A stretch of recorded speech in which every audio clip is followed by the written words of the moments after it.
በአፋር ግንባር ከባድ ተኩስ ተከፈተ። አስደንጋጭ የድሮን ጥቃት በድንበር። አሜሪካ በይፋ ጦርነት አወጀች። ሰበር ዜና። በአፋር ክልል ከባድ የሞርታር ጥቃት ተፈጸመ። የአሜሪካው አምባሳደር መቀሌን ከጎበኙ በኋላ በተፈጠረው በዚህ ያልተጠበቀ ጥቃት የኢትዮጵያ ሰላም ዳግም ስጋት ውስጥ ገብቷል።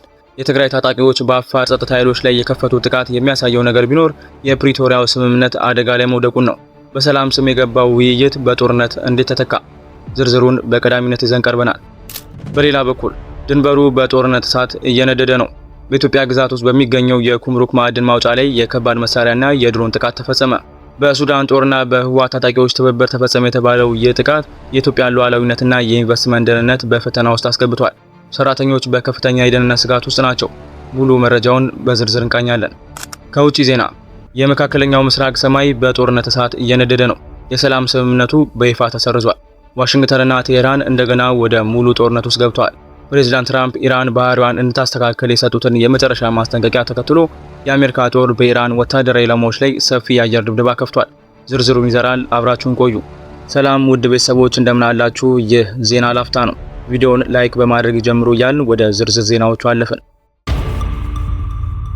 ሰበር ዜና። በአፋር ግንባር ውጊያ ተከፈተ። የአሜሪካው አምባሳደር መቀሌ በነበሩበት ወቅት የተፈጸመው አስደንጋጭ ጥቃት። በአፋር ክልል መጋሌ ወረዳ ከባድ የሞርታር ጥቃት ተፈጸመ።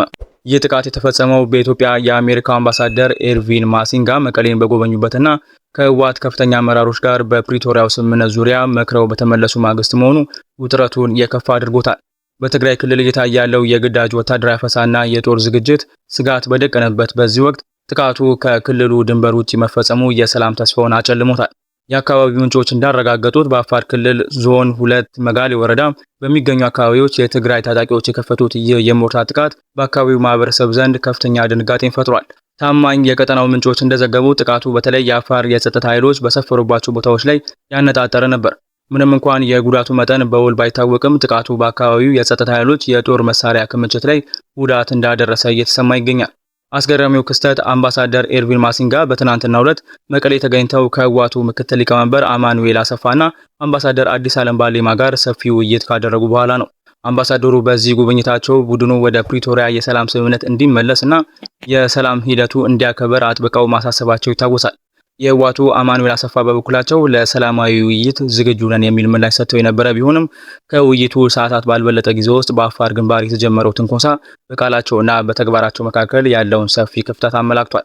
የአፋር የጸጥታ ኃይሎች በቦታው የነበሩ ቢሆንም ከጥቃቱ በኋላ ምንም አይነት አጸፋዊ እርምጃ አለመውሰዳቸው ታውቋል።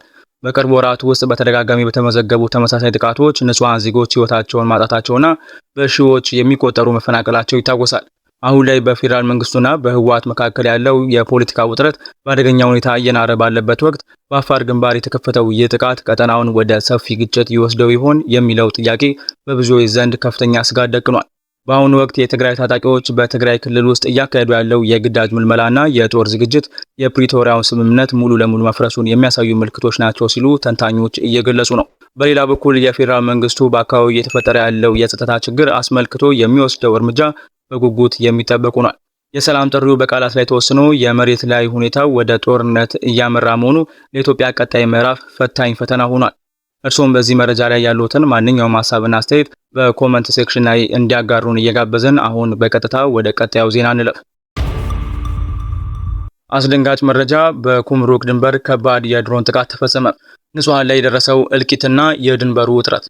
በኢትዮጵያና ሱዳን አዋሳኝ ድንበር ኩምሩክ አካባቢ በሚገኘው የሀገራችን መሬት ላይ የውጭ ኃይሎች የፈጸሙት የድሮንና የተኩስ ጥቃት የኢትዮጵያ ሉዓላዊነት ላይ የተሰነዘረ ግልጽ ጥቃት ሆኗል። የካናዳው አላይድ የወርቅ ማውጫ ኩባንያ ኢላማ ባደረገው በዚህ አረመናዊ ድርጊት በሀገራችን ሰላማዊ ስራቸውን በማከናወን ላይ የነበሩ ኢትዮጵያውያን ሰራተኞች ህይወት በአሰቃቂ ሁኔታ አልፏል።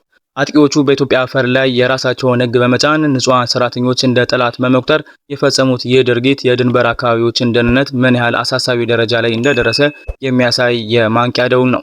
የአካባቢ ምንጮች እንደጠቀሙት የሱዳን ጦርና የህወሓት ታጣቂዎች በተቀናጀ በድንበር አካባቢ እያካሄዱ ያለው ወታደራዊ እንቅስቃሴ የሀገራችንን ሰላምና የኢኮኖሚ ተቋማትን በቀጥታ እየተፈታተነ ይገኛል። በግቢው ውስጥ የተሰማው ከባድ ፍንዳታና የሰራተኞች መገደል በራስ ሀገር ውስጥ ሆኖ ለደህንነት መሸበር ምን ያህል ከባድ እንደሆነ የሚያሳይ ነው። የህይወት ዋስትና የለንም በማለት የድረሱልን ጥሪ የሚያሰሙ ዜጎቻችን የመንግስትን ፈጣን የጸጥታ ምላሽ በጉጉት እየጠበቁ ቢሆንም እስካሁን ከባለስልጣናት በኩል የተሰጠ ይፋዊ መግለጫ አለመኖሩ ህዝቡን በታላቅ ስጋት ውስጥ ጥሎታል። ይህ ክስተት የኢትዮጵያን ድንበር ጥበቃ አቅም በፈተና ውስጥ የጣለ ብቻ ሳይሆን ወደ ሀገራችን የሚመጡ ኢንቨስተሮችንም በጥርጣሬ ውስጥ የከተተ ነው። የውጭ ታጣቂዎች በኢትዮጵያ መሬት ላይ የድሮን ጥቃት እየፈጸሙ የዜጎችን ህይወት እየቀጠፉ ባለበት በዚህ ወቅት የመንግስት ዝምታ የብዙዎችን ጥያቄ እያስነሳ ይገኛል። ሉዓላዊነታችንን ለማስከበር የዜጎቻችንን ደህንነት ለመጠበቅ የሚወሰደው እርምጃ ወሳኝ ምዕራፍ ላይ የደረሰ ሲሆን በድንበር አካባቢ ያለው ውጥረትም አሁን ላይ የሀገሪቱ ዋነኛ የጸጥታ ስጋት ሆኗል። ቪዲዮዎቻችንን ላይክ ማድረግ አይርሱ እያልን ወደ ውጪ ዜና አለፍን። አሜሪካ በኢራን ላይ መጠነ ሰፊ ጥቃት ከፈተች። ትራምፕ የሰጡት አስደንጋጭ ማስጠንቀቂያ። የመካከለኛው ምስራቅ ሰማይ በጦርነት እየታመሰ ነው። ፕሬዚዳንት ዶናልድ ትራምፕ ኢራን ባህሪዋን እንድታስተካክል የሰጡትን የመጨረሻ ማስጠንቀቂያ ተከትሎ የአሜሪካ ጦር በኢራን ግዛት ውስጥ አዲስና መጠነ ሰፊ ጥቃት ከፍቷል። ለ90 ደቂቃዎች በተካሄደው በዚህ ደም አፈሳሽ የጥቃት ምልልስ በታላቁ ቱምቢ ደሴት የሚገኙ የኢራን ወሳኝ የባህር ዳርቻ መከላከያዎች፣ የክሩዝ ሚሳኤል ማከማቻዎችና የድሮ ማስወንጨፊያ ጣቢያዎች ሙሉ ለሙሉ ኢላማ ተደርገዋል። የአሜሪካ የባህር ኃይል በሆርሙዝ ወሽመጥ አካባቢ የሚገኙ የኢራን የእዝ ማዕከላትንና የጸረ አውሮፕላን መከላከያ ሰራዊቶችን በመደምሰስ የክልሉን ወታደራዊ ሚዛን ሙሉ በሙሉ ወደ ራሱ ቀይሮታል። ሁኔታው ከቀን ወደ ቀን እያሰጋ ሲሄድ አሜሪካ በባህሬንና በኩዌት የሚገኙ ወታደራዊ ጣቢያዎቿ ላይ ኢራን ያደረሰችውን ጥቃት ተከትሎ ነው ይህንን የበቀል እርምጃ ወሰደችው። በአሁኑ ወቅት የሆርሙዝ ወሽመጥ የጦር ሜዳ ሆኗል።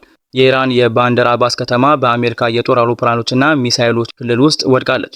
ከዚህ ቀደም የነበረው የመጀመሪያ ደረጃ የተኩስ አቁም ስምምነት በአምስተኛው ቀን የጥቃት ምልልስ ሙሉ በሙሉ የፈረሰ ሲሆን በሁለቱ ሀገራት መካከል ያለው የዲፕሎማሲ ድልድይ እየተቃጠለ ይገኛል።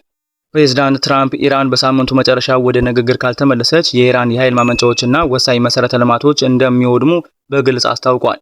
በሌላ በኩል የኢራን ዋና ተደራዳሪ መሐመድ ባጋር ጋሊባፍ ሀገራቸው ከስምምነቱ ጥቅም የማታገኝ ከሆነ ለድርድር ምንም አይነት ምክንያት እንደሌላት በመግለጽ ኢራን ይህንን ጦርነት ወደ ህልውና ትግል እንደምትመለከተው አስረግጠዋል። ይህ በአይነቱ ልዩ የሆነ የኃይል ማሳያ ቀጠናውን ወደማይታወቅ ወደ አውዳሚ የጦርነት ቀውስ ውስጥ እየከተተው ይገኛል።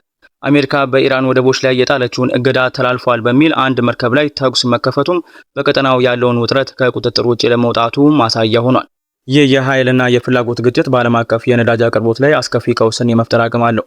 የዓለማችን የነዳጅ ደም ስር በሆነችው ሆርሙዝ ወሽመጥ ላይ የተነሳው ይህ እሳት የኢራንን የባህር ላይ እንቅስቃሴዎች በማስተጓጎል የነዳጅ ዋጋ በዓለም አቀፍ ገበያ በከፍተኛ ሁኔታ እንዲያሻቅብ እያደረገ ይገኛል። ዓለም አቀፉ ማህበረሰብ በታላቅ ስጋት ሁኔታውን እየተከታተለ ባለበት በአሁኑ ወቅት አሜሪካና ኢራን ከጥፋት አፋፍ ተመልሰው ወደ ጠረጴዛ መምጣታቸው አጠራጣሪ ሆኗል። በቀጣዮቹ ሰዓታት የሚወሰዱ እርምጃዎች ደግሞ የዓለማችንን የፖለቲካና የኢኮኖሚ ካርታ ለዘለቄታው ሊለውጡት የሚችሉ ወሳኝ ምዕራፎች ይሆናሉ። ይህ በእንዲህ እንዳለ አብዛኞቹ የዓለም ሀገራት የኒኩሌር ጦርነት ስጋት እንዳያንዣብብ ከፍተኛ ዲፕሎማሲያዊ ጫናዎችን እያደረጉ ቢሆንም በሁለቱ ወገኖች መካከል ያለው የጠላትነት መንፈስ ግን እያደገ መጥቷል። ውድ የዜና ላፍታ ቤተሰቦች የሰዓቱ መረጃዎቻችን ያደመጣችሁትን ይመስል ነበር። ስለተከታተላችሁን እያመሰገንን ቻናላችንን ሰብስክራይብ በማድረግ ቤተሰብ እንድትሆኑ እየጋበዝን በዚሁ ተሰናበትን። ጤና ይስጥልን።